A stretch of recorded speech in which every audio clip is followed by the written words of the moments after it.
Hey y'all, Dicaster D here, and I know it looks like I'm wearing a birthday cake on my head, but this is actually the latest in bicycle safety apparel. It's the Reflector helmet, and today I'm going to show you how to make one. It's very easy, very effective, and not that expensive. Alright? greensandmachines.com.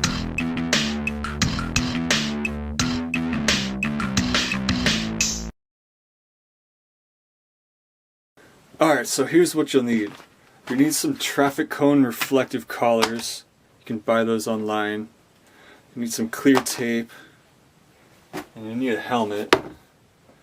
And I find the helmets that are that just generic round shape work the best for this, because they're the easiest to attach onto and they give the best shape resulting. So I bought myself a new helmet because I wanted to make a new one of these, because the padding in my other helmet was completely destroyed and it's time to build. So I found with my size of helmet I needed 3 of these. Suppose if your head is smaller you don't need all 3, but the cone collar comes with the short one and the tall one, and on that helmet I wore in the intro I used the short one because that was like a backup helmet, but this is the real deal. So we start by cutting these into a flat shape.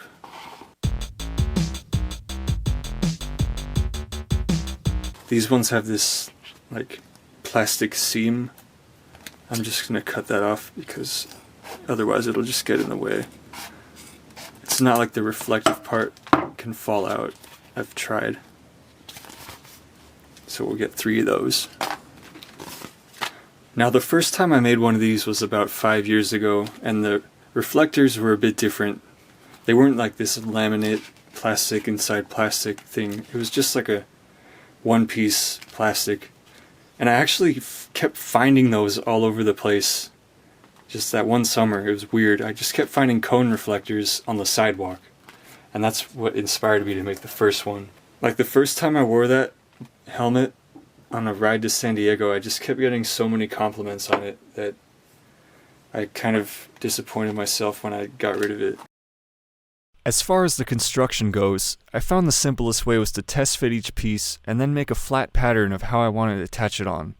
Matching the cone reflector angle will give you this nice lampshade shape. Make sure to tape the pieces down in as many places as possible. And don't try to tape onto the foam on the inside of the helmet, because that doesn't work. I left about a 3/8 strip at the bottom of the helmet with no reflector material on it, just to have a place for the tape to adhere. Alright, so I decided with a different approach this time. Instead of that traditional lampshade shape that I've kind of been known for, I went with a more dignified approach where I just matched the contour of the helmet itself. So I look like I'm from Tron or something. But still, the reflectors all work because the tape is perfectly see-through. And yeah, it's basically simple. Get some cone reflectors, some clear tape, and get creative. Though I still have to punch through those vent holes again because I don't want to be overheating. So there you go, reflector helmet. Keep you visible, keep you safe, and keep you stylish. Dicaster D out.